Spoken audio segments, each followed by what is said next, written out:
Sa laing balita, Environmental Management Bureau 7 nihatag nagpagpasabot kung nganong nakasinati ang Metro Cebu og unhealthy nga kalidad sa hangin so das pipila ka adlaw.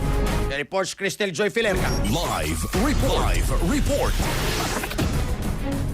Sulod na sa pila ka adlaw nakasinati ang Metro Cebu og unhealthy nga kalidad sa hangin. Gani niabot pa sa very unhealthy nadtong Domingo ug kagahapong adlaw. Sa gihatag nga pagpasabot ni Engineer Ranzel Joko, ang Division Chief sa Environmental Management and Enforcement Division sa Environmental Management Bureau 7, tungod kini sa nasinating init nga panahon ug way hangin, hinungdan nga napondo ang mga pollutants. Walang yun ani, pinaka-posible nga naitabo ang stillness sa hangin o kaning wagay movement kayo ang hangin ba niya.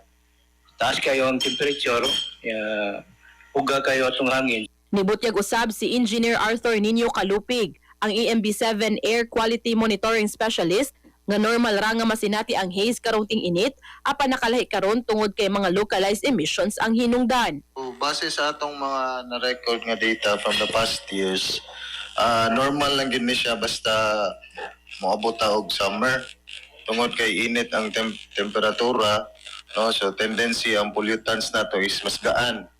No, so ang pag-disperse lang sa atong pollutants depende na gina sa kakusgon sa hangin.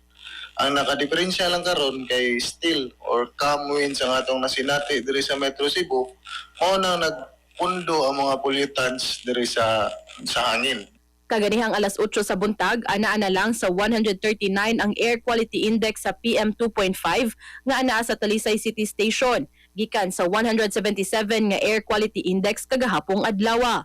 Ang air quality index karong adlaw na classify nga unhealthy para sa mga sensitive groups, sama sa mga bata, mga tigulang, mga buntis ug kadtong may mga respiratory o heart conditions. Apan ang publiko giawa gihapon sa pagsulob og N95 o KN95 mask ug galing mogawas ug likayan lang gihapon ang mga outdoor activities.